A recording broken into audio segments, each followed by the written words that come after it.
नमस्कार, मैं हूं आपके साथ मोनिका गुप्ता और आप देख रहे हैं अपना उत्तर प्रदेश बुलेटिन की शुरुआत करेंगे खास खबरों के साथ। बुलंदशहर से इस वक्त की बड़ी खबर आ रही है। थाना खुर्जा देहात पुलिस को मिली है कामयाबी। 156 किलो गांजे के साथ 2 तस्कर गिरफ्तार किए गए। पिकअप में छिपाकर ले जाया जा रहा था गांजा।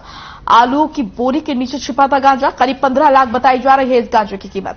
उड़ीसा, आपको बता दें कि उड़ीसा से दिल्ली एनसीआर लाई जा रही थी एक बड़ी खबर आपके सामने। बुलंदशहर से थाना खुर्जा देहात पुलिस को मिली है कामयाबी। 156 किलो गांजे के साथ 2 तस्कर गिरफ्तार। पिकअप में छिपाकर गांजा ले जाया जा रहा था। आलू की बोरी के नीचे छिपा था गांजा। करीब 15 लाख बताई जा रही है कीमत। थाना खुर्जा देहात पुलिस को मिली है बड़ी कामयाबी। बुलंदशहर से बड़ी खबर। 156 किलो गांजे के साथ 2 तस्कर गिरफ्तार। पिकअप में छिपाकर गांजा ले जाया जा रहा था। आलू की बोरी के नीचे छिपा था गांजा। तो ये तस्वीरें आप देखिए, बड़ी खेप गांजे की ले जाई जा रही थी दिल्ली और इस बीच वाहन को रोका गया, चेकिंग की गई और आलू की बोरी के नीचे 156 किलो गांजा बरामद हुआ। लगभग 1.5 कुंटल। तो आप खाली और भी कोई शामिल है इनमें? नहीं जी, बस एक लड़का है जी। अच्छा, सबसे पहले कितनी बार लाए थे ऐसे माल? पहली बार लाया जी। कहाँ से लाए थे? कहीं से खुर्जा हाईवे से। किसने दिया था? पता नहीं जी, गाड़ी वाला आया था, उसने दिया था। कौन सी गाड़ी थी? टेंटर। कैसे संपर्क हुआ उससे? उस लड़के के थ्रू। करीम राजपूत हमारे सहयोगी जुड़ चुके हैं ज्यादा जानकारी के साथ। करीम, क्या कुछ ये मामला बताया जा रहा है, कैसे पुलिस इन तक पहुंची? जी मोनिका, आपको बता दें कि बुलंदशहर के थाना खुर्जा देहात पुलिस को बड़ी सफलता मिली है, जिसमें करीब 1.5 कुंटल अवैध गांजा, एक बोलेरो पिकअप गाड़ी में एक मोबाइल सहित 2 नशे के सौदागरों को गिरफ्तार किया गया है। मोनिका, बता दें कि थाना खुर्जा देहात पुलिस द्वारा चेकिंग के दौरान 2 अभियुक्त पवन नायक व अजय थापा को खुर्जा रोड से 1.5 कुंटल अवैध गांजा व एक बोलेरो पिकअप व एक मोबाइल सहित ये गिरफ्तार किया गया है। मोनिका, बता दें कि पुलिस द्वारा बताया गया है कि गिरफ्तार अभियुक्तों से पूछताछ पर बताया गया है कि वह दोनों तस्कर बोलेरो पिकअप गाड़ी को खुर्जा से किराए पर लेकर अलीगढ़ आलू लेने जाते थे और अलीगढ़ से ही गांजा खरीदकर आलू के बोरों के नीचे छिपाकर जनपद गौतम बुद्ध नगर में बेचने का कार्य करते हैं, जिन्हें खुर्जा पुलिस ने चेकिंग के दौरान गिरफ्तार कर कानूनी कार्रवाई के बाद में जेल भेज दिया है। मोनिका जी, चलिए, शुक्रिया आपका कदीम तमाम महत्वपूर्ण जानकारी के लिए। उत्तर प्रदेश के मुख्यमंत्री योगी आदित्यनाथ ने वर्चुअल माध्यम से 144 आवासीय और अनावासीय भवन का लोकार्पण किया। 260 करोड़ की लागत से भवन का निर्माण हुआ। पुलिस कमिश्नरेट गौतम बुद्ध नगर को आज बड़ी सौगात प्रदान करते हुए पुलिस लाइन गौतम बुद्ध नगर में 7 करोड़ 59 लाख की लागत से तैयार हुए 200 पुलिसकर्मियों के आवासीय भवन, मैस और शौचालय बैरक का लोकार्पण किया गया। स्थानीय स्तर पर पुलिस कमिश्नर आलोक सिंह के नेतृत्व में इस कार्यक्रम को भव्य रूप से आयोजित किया गया और अत्याधुनिक मूलभूत सुविधाओं से परिपूर्ण निर्मित बहुमंजिला बैरक का लोकार्पण माननीय विधायक दादरी तेजपाल नागर के कर कमलों द्वारा किया गया।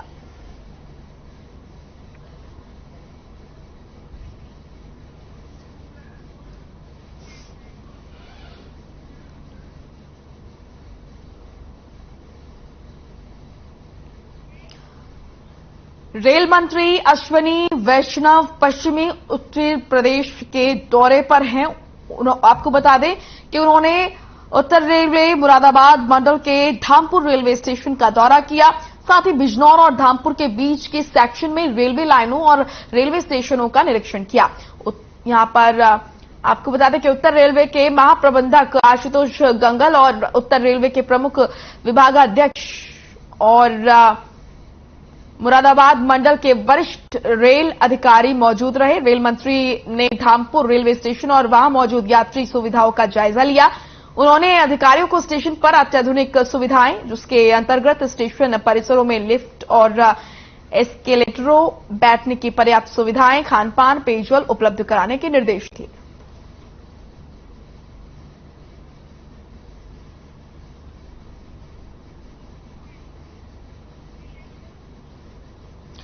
राजस्थान के उदयपुर में टेलर मास्टर कन्हैयालाल की हत्या के बाद अब यूपी के मुजफ्फरनगर में एक टेलर मास्टर को जान से मारने की धमकी देने का मामला सामने आया है। पुलिस ने पीड़ित टेलर मास्टर की तहरीर के आधार पर अज्ञात युवक के खिलाफ मुकदमा दर्ज कर मामले की जांच शुरू कर दी है। टेलर मास्टर नरेंद्र ने कहा कि उसकी किसी से कोई दुश्मनी नहीं है और न ही उसने कभी सोशल मीडिया पर नुपुर शर्मा और अन्य किसी बीजेपी नेता का समर्थन किया। वो आम आदमी है और टेलरिंग का काम कर अपने परिवार का पेट भर रहे हैं। धमकी भरा पत्र मिलने के बाद हालांकि उसका परिवार बहुत सहमा हुआ है और उन्हें डर है कि उनके साथ कोई भी अनहोनी घटना हो सकती है।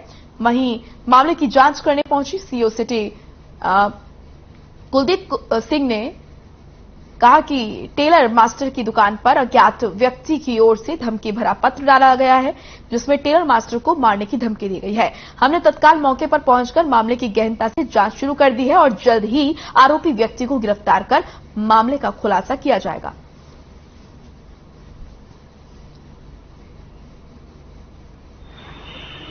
ये हमारे पास एक लिफाफा आया है जो सुबह ही हमने दुकान का शटर खोला तो उसके नीचे से हमें मिला है और उसमें लिखा हुआ था कि बड़ा देशभक्त बनता है और नुपुर बहाना होगा और कन्हैया की तरह निशाना होगा और इसमें लिखा है कि भाग सके तो भाग, इतना उसमें मैटर लिखा हुआ है। तो अब हमें पता नहीं क्यों किसने इस तरह का लिख के हमें भेज दिया। हमारा किसी से कोई विवाद नहीं है वैसे, तो ये चीज हुआ है। लखनऊ से इस वक्त की बड़ी खबर आ रही है। सपा के नए प्रवक्ताओं की सूची जारी की गई। मनोज पांडे, अनूप साडा सपा प्रवक्ता और फखरुल हसन चांद, घनश्याम तिवारी का भी नाम इसमें है। सुनील सिंह साजन, राजीव राय का भी नाम है। अनुराग भदौरिया सपा प्रवक्ता बने।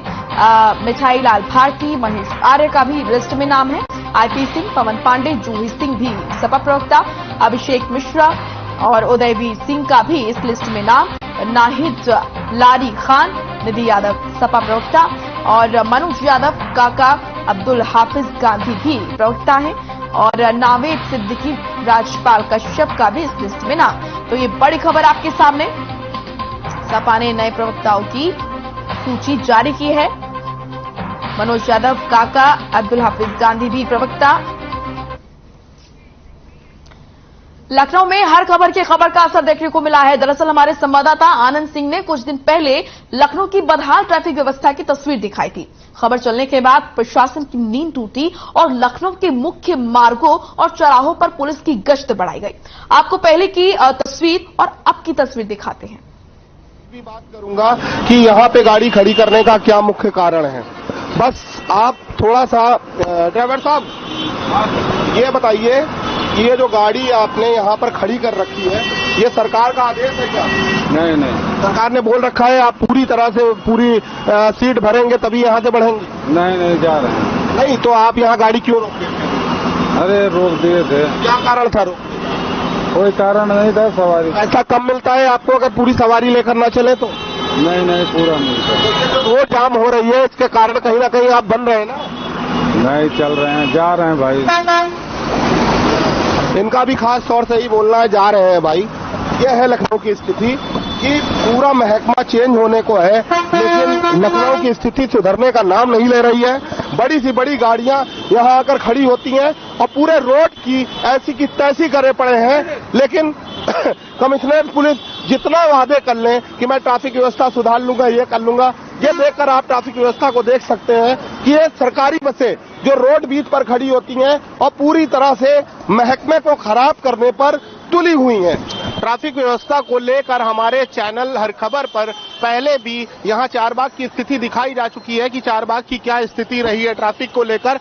हमेशा ट्रैफिक की स्थिति खराब रही है यहाँ की, बहुत ज्यादा ट्रैफिक की स्थिति की अगर हम बात करें तो इतनी ज्यादा दिक्कत हमेशा यहाँ पर रही है कि यहाँ पर लोगों का पैदल चलना दुश्वार रहता था। लेकिन अभी कुछ दिन पहले जो हमारे द्वारा खबर चैनल द्वारा खबर चलाई गई कि यहाँ पे रोडवेज की बसें और बीच में पटरी दुकानदारों का जो पूरी तरह से अतिक्रमण फैलाना, तो कहीं ना कहीं हमारे चैनल द्वारा जो खबर चलाई गई उसके बाद कमिश्नरेट पुलिस संज्ञान में आई और लगातार पैदल गश्त से साथ साथ यहाँ के जो क्षेत्रीय थाना है, जैसे ये थाना लगता है, चारबाग मुख्य हिस्सा आता है लखनऊ का, थाना लगता है नाका, और नाके थाने के तहत अगर हम बात करें तो हमारे साथ इस समय खुद ट्रैफिक व्यवस्था को लेते हुए सीओ साहब यहाँ पर मौजूद हैं। सीओ साहब से मैं एक मिनट बात करना चाहूंगा। लगातार जिस तरीके से ट्रैफिक व्यवस्था की अगर हम बात करें, आप देख सकते हैं खुद सीओ यहाँ राउंड पर है और इनसे हम बात करेंगे, इनसे जानेंगे। सर, यहाँ की जो ट्रैफिक व्यवस्था थी बड़ी लचर स्थिति थी और रोडों पर हर समय यहाँ अतिक्रमण फैला रहता था। आज की अगर हम बात करें तो बात पहले से स्थिति जो चारबाग की अभी बदली है, कितना बेहतर तरीके से काम किया गया है? भाई पूरी कोशिश यही रहती है कि हर लखनऊ आवागमन सुचारू रूप से चलता रहे और चारबाग की व्यवस्था में जो भी पटरी दुकानदार इधर उधर लगाए थे उनको एक व्यवस्थित ढंग से वेंडिंग जोन में किया गया। ऑटो टेम्पो का नो स्टॉपेज जोन किया गया, जिसके कारण कुछ व्यवस्था सुधरी और भी कोशिश की जा रही है इससे अच्छी व्यवस्था दी जाए। अच्छा, ये जिस तरीके की व्यवस्था बनाई गई है, क्या आगे इसी तरह की व्यवस्था बनी रहेगी या फिर बिगड़ जाएगी? नहीं, इससे और अच्छी व्यवस्था बनेगी, अनवर सुधार रहेगा, आगे सुधार की स्थिति पूरी, क्योंकि चारबाग लखनऊ का एक मुख्य हिस्सा है और चारबाग में ट्रैफिक व्यवस्था जो है वो कहीं ना कहीं हमेशा दिक्कत में आती है, क्योंकि यहाँ पर भीड़भाड़ बहुत ज्यादा रहता है। इन कारणों से ये दिक्कत आती है। आगे और कितनी अच्छी बेहतर तरीके से दिन प्रतिदिन कोशिश की जा रही है इससे अच्छी व्यवस्था करने की। आप जिस तरह बात सकते हैं, खुद ट्रैफिक के सीओ साहब यहाँ पर मौजूद हैं और यहाँ पर समय समय पर आप देख सकते हैं कि पुलिस का पूरा अपना एक जगीरा फैल चुका है कि किसी भी तरीके से कोई समझ, आप देख सकते हैं सारे पटरी दुकानदार जो पहले यहाँ रोड पर दुकान लगाया करते थे उन्होंने अपना एक हिस्सा बना लिया है, पीछे की तरफ चले गए हैं और यहाँ की जो चौकी है चारबाग चौकी, यहाँ की भी जो चौकी इंचार्ज हैं वो लगातार लगे रहते हैं कि किसी भी तरीके से किसी भी प्रकार से यहाँ पर जाम की स्थिति पैदा ना हो। अब देखने वाली बात है कि ये स्थिति आगे और बेहतर होती है या फिर आज की स्थिति के हिसाब से फिर से आगे वैसे ही लचर व्यवस्था होती है। कैमरामैन साकेत के साथ आनंद सिंह, हर खबर लखनऊ। आदमपुर थाना क्षेत्र के गांव सुल्तानपुर की भीमा निवासी सुमरेश की पत्नी बुधवार को पशुओं के लिए अपने खेत से चारा लेने गई थी, जहां अचानक पीछे से आवारा सांड आए और महिला पर हमला बोल दिया, जिसमें महिला गंभीर रूप से घायल हो गई। वहीं आसपास के खेतों पर काम कर रहे किसानों ने चीख पुकार की आवाज सुनकर मौके पर पहुंचे, जहां किसानों ने लाठी डंडों की सहायता से सांड को वहां से भगा दिया और महिला को सांड के चंगुल से छुड़ा दिया। वहीं सूचना पर पहुंचे परिजन आनन फानन में महिला को निजी अस्पताल में भर्ती करवाया, जहां डॉक्टर ने महिला की हालत गंभीर होने पर हायर सेंटर के लिए रेफर कर दिया, जहां महिला की हालत अभी भी गंभीर बनी हुई है। वहीं ग्रामीणों ने आवारा पशुओं को प्रशासन से जल्द पकड़वाए जाने की मांग की है।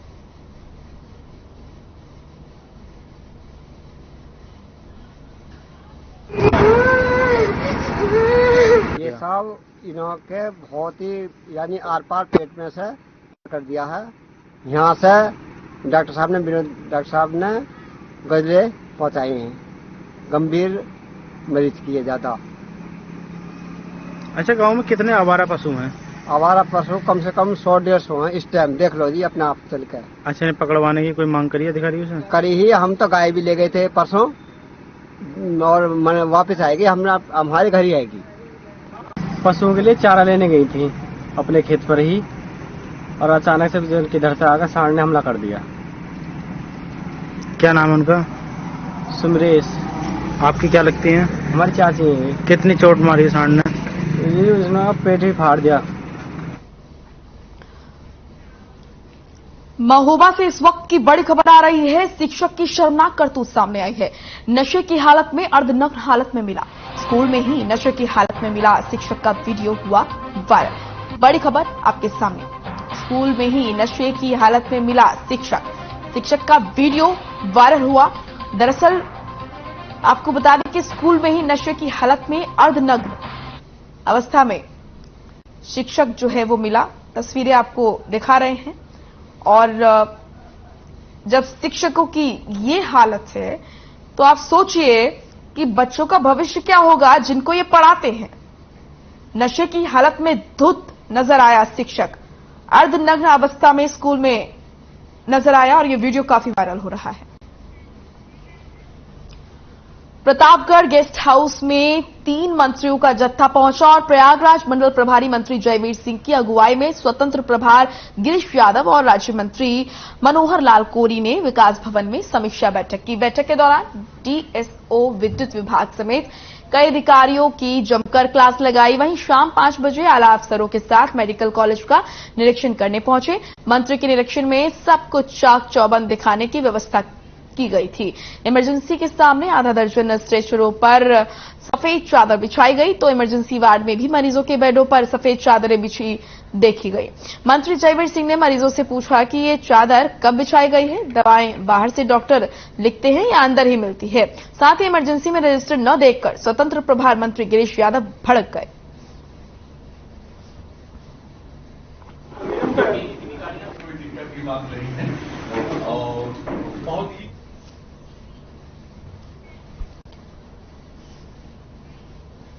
लखनऊ से इस वक्त की बड़ी खबर आ रही है, जहां पर सिविल अस्पताल में डॉक्टर्स की कमी देखी गई है। अस्पताल की ओपीडी में नहीं है डॉक्टरों की जगह मरीजों को देख रहे हैं असिस्टेंट। ओपीडी में मरीजों की लंबी कतार लगी। फिजिशियन ओपीडी से डॉक्टर गायब। अस्थि रोग और प्लास्टर सर्जन के डॉक्टर गायब है। बड़ी खबर आपके सामने, डॉक्टर्स गायब नजर आ रहे हैं। सिविल अस्पताल में डॉक्टर्स की कमी देखी गई है। अस्पताल की ओपीडी में नहीं है डॉक्टर।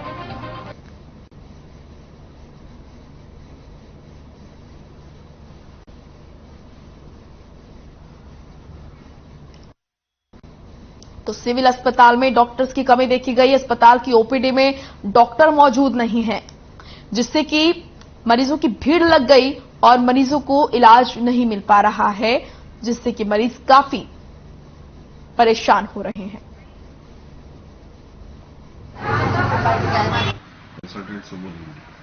डॉक्टर वहाँ पे जो मेन डॉक्टर हैं वो नहीं दिखे। ठीक है सर, कि सुबह के वक्त जो है आपका राउंड भी होता है पेशेंट्स का जो ऑलरेडी एडमिटेड है। ये जो रात में पेशेंट एडमिट किए गए उनको अटेंड करना भी डॉक्टर के लिए आवश्यक होता है। तो उनके जो सहयोगी डॉक्टर हैं वो उस समय वहाँ पर मौजूद रहते हैं। बाकी लोग डॉक्टर्स हमारे राउंड पे जाते हैं और जैसे उनका राउंड पूरा हो जाता है अपनी जगह पे आते हैं सारे पेशेंट्स के। चलिए अब खबर लखनऊ से है। लखनऊ के बाबू त्रिलोकी इंटर कॉलेज में खाद वन की स्थापना की गई, जिसका शुभारंभ डॉक्टर रवि कुमार सिंह ने किया। इस कॉलेज में 101 फलदार पौधों का रोपण किया गया, जिसमें आम, बेल, शरीफा, केंधा, करोंदा, नींबू, इमली, जामुन, अमरूद, आंवला, बेर और अन्य पौधों का रोपण किया गया। इस मौके पर मेरी प्यारी गौरैया मुहिम संचालक पक्षी प्रेमी महेश साहू ने डीएफओ अवध डॉक्टर रवि कुमार सिंह को फूल और स्मृति चिन्ह भेंट कर स्वागत किया। इस दौरान पक्षी प्रेमी ने नन्ही गौरैया और पर्यावरण पर कविता पढ़ी, जिस पर जमकर तालियां बजी।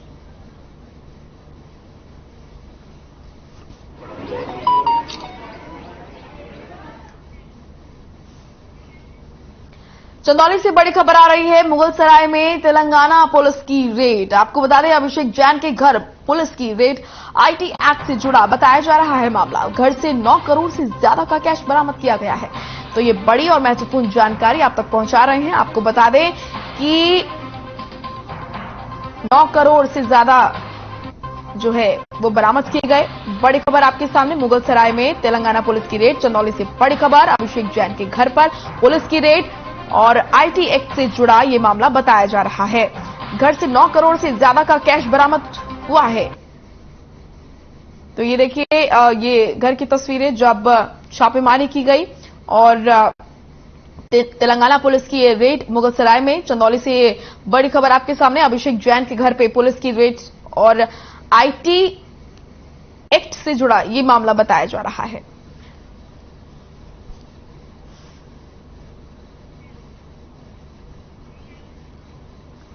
लखनऊ में पारा पुलिस और डीसीपी दक्षिणी की सर्विलांस टीम ने चंद्रवती हत्याकांड का बड़ा खुलासा किया है। हत्याकांड की जांच करते हुए सोने चांदी के जेवरात और 4 रुपए, माफ कीजिएगा 4 लाख नगद बरामद और हत्या में प्रयुक्त 1-2 पहिया वाहन भी बरामद किया गया है। सर्विलांस टीम ने वांछित मामलों में कई आरोपियों को गिरफ्तार कर लिया है। आरोपी कई मामलों में पहले से ही वांछित रह चुके हैं।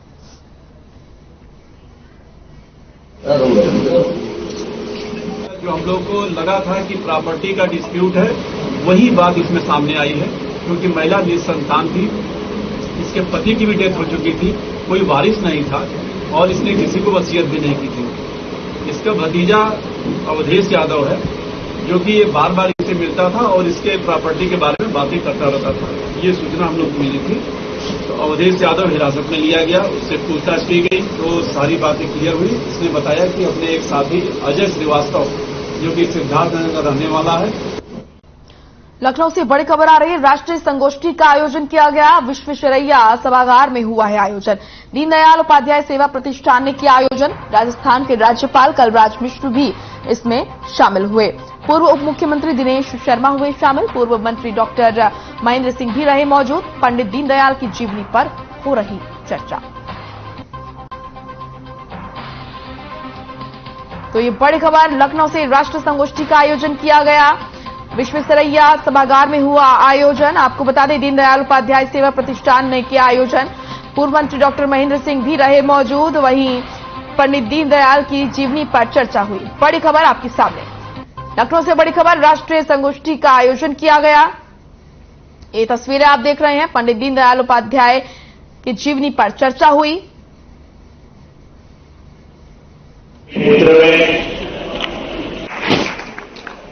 यही भारत के लिए गीता है, यही भारत के लिए कुरान है, यही भारत के लिए बाइबल है। हर कार्यक्रम में इसलिए मैं संविधान के उद्देश्य का और मूल का वाचन करता हूं। मौलिक अधिकारों की बात तो सब करते हैं, लेकिन मूल की बात नहीं करता। अब खबर लखनऊ से है, जहां हसनगंज पुलिस टीम को बड़ी सफलता हाथ लगी है। पुलिस टीम ने 3 शातिर चोरों को गिरफ्तार किया है। गिरफ्तार चोरों के पास से 6 जोड़ी पायल, 4 एंटीक कटोरी, चांदी की 4 चम्मच, चांदी के 10 सिक्के सहित बड़ी संख्या में चोरी के जेवरात बरामद किए। डीसीपी नॉर्थ कासिम आब्दी ने प्रेस कॉन्फ्रेंस कर मामले का खुलासा किया।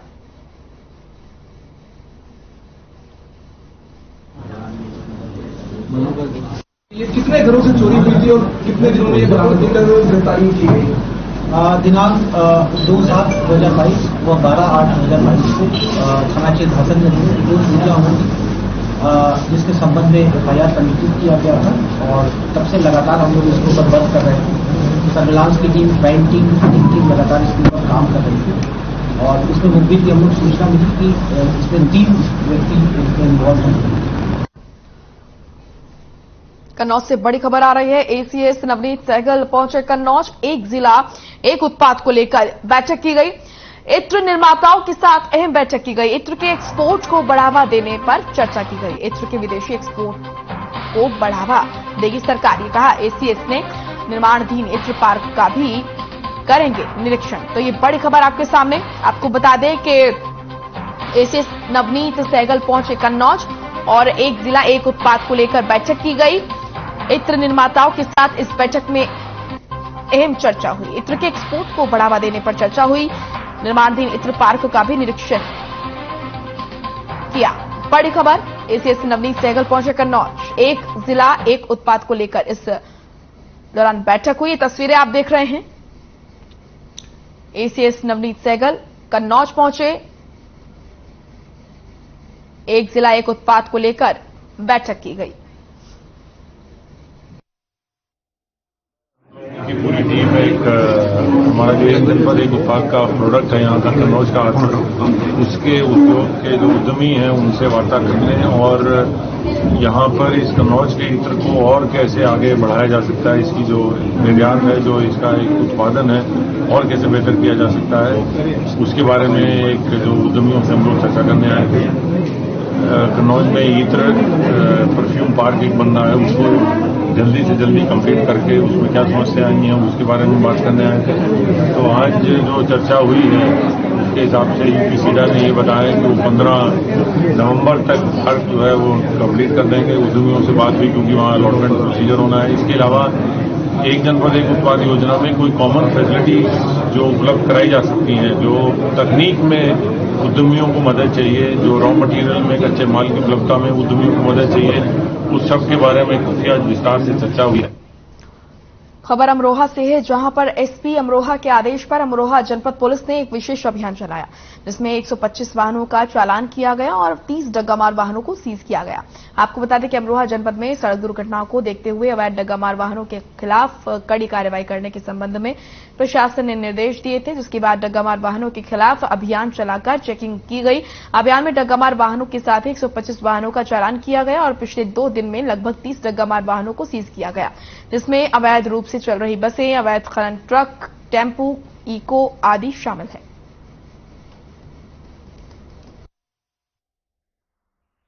अमरोहा में अवैध डग्गामार वाहनों के विरुद्ध अभियान चलाया जा रहा है। इसी अभियान के क्रम में कल एक महत्वपूर्ण सूचना के आधार पर कलवा व भूरा, जो कि गजरोला चौपला गजरोला के रहने वाले हैं, जिनके बारे में सूचना प्राप्त हुई थी कि अवैध रूप से डग्गामार वाहनों का संचालन कराते हुए उनसे वसूली करते हैं। महत्वपूर्ण सूचना के आधार पर श्री आलमगीर, जो बदरका गढ़ के रहने वाले हैं, वे प्राइवेट बस के चालक हैं, के द्वारा इनके विरुद्ध एक तहरीर प्रस्तुत की गई है। तहरीर के आधार पर इनके विरुद्ध अवैध वसूली धारा 386 आईपीसी की धाराओं में अभियोग पंजीकृत करते हुए आवश्यक वैधानिक कार्रवाई की जा रही है। इनकी गिरफ्तारी हेतु टीमें गठित कर गिरफ्तारी का सार्थक प्रयास किया जा रहा है। शीघ्र ही गिरफ्तार कर माननीय न्यायालय समक्ष पेश किया जाएगा। कानपुर से इस वक्त की बड़ी खबर आ रही है। स्थानीय लोगों ने लगाए हैं पोस्टर। योगी जी डायरिया से बचाव के पोस्टर लगाए गए हैं। नगर निगम के लचर रवैये से हुए हैं परेशान। स्वास्थ्य विभाग की कार्यप्रणाली पर उठे सवाल। कानपुर के जूही बारा देवी क्षेत्र का ये मामला बताया जा रहा है। स्वास्थ्य विभाग की कार्यप्रणाली पर सवाल उठे। स्थानीय लोगों ने पोस्टर लगाए और पोस्टर पर लिखा, योगी जी डायरिया से बचाओ। नगर निगम के लचर रवैये से स्थानीय लोग परेशान हैं। स्वास्थ्य विभाग की कार्यप्रणाली पर इससे सवाल उठते हैं। कानपुर के जूही बारा देवी क्षेत्र का यह मामला बताया जा रहा है। इस वक्त की बड़ी और अहम खबर, स्थानीय लोगों ने कानपुर में पोस्टर लगाए।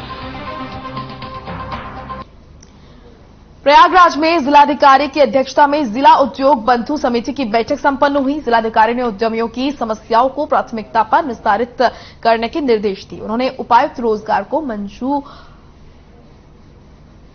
उत्पादन को और बढ़ावा देने के साथ साथ उसका प्रशिक्षण भी करना सुनिश्चित करें, ये कहा। बैठक में उद्योग बंधुओं ने विद्युत विभाग की ट्रिपिंग और विद्युत कटौती से संबंधित समस्याएं बताई। इस पर जिलाधिकारी ने अधिशासी अभियंता विद्युत खंड नैनी से जानकारी ली। जिलाधिकारी ने कार्यों में लापरवाही बरतने पर 2 सहायक अभियंता भूगर्भ जल आईटीआई के प्रधानाचार्य और अधिशासी अभियंता विद्युत नैनी का वेतन रोकने के साथ ही स्पष्टीकरण प्रस्तुत करने के निर्देश दिए।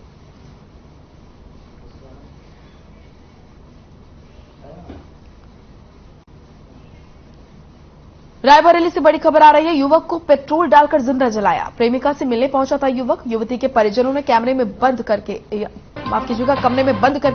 जलाया। आग के हवाले करने के बाद घर से निकाला। गंभीर हालत में अस्पताल में कराया गया भर्ती। पीड़ित की हालत बनी हुई है नाजुक। अंकित के रूप में हुई है पीड़ित की पहचान। सरीनी थाना क्षेत्र के मूसापुर गांव का यह मामला।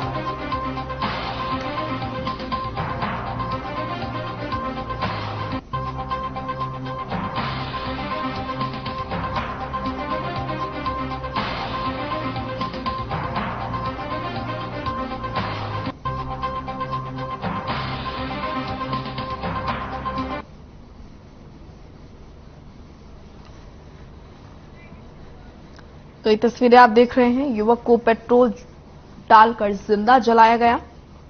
रायबरेली का ये मामला। प्रेमिका से मिलने पहुंचा था युवक और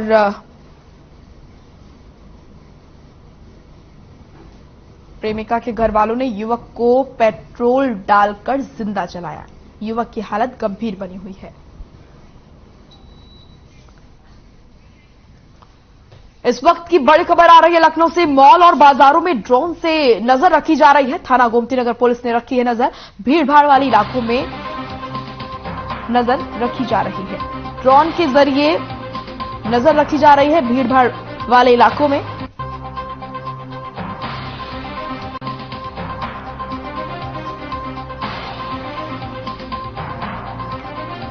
लखनऊ से बड़ी खबर, मॉल और बाजारों में ड्रोन से रखी जा रही है नजर। तस्वीरें आप देखिए, ड्रोन से वो इलाके जो भीड़भाड़ वाले हैं उन पर नजर रखी जा रही है। मॉल और बाजारों पर नजर रखी जा रही है। अपना उत्तर प्रदेश में इतना ही। आप देखते रहिए हर खबर। नमस्कार।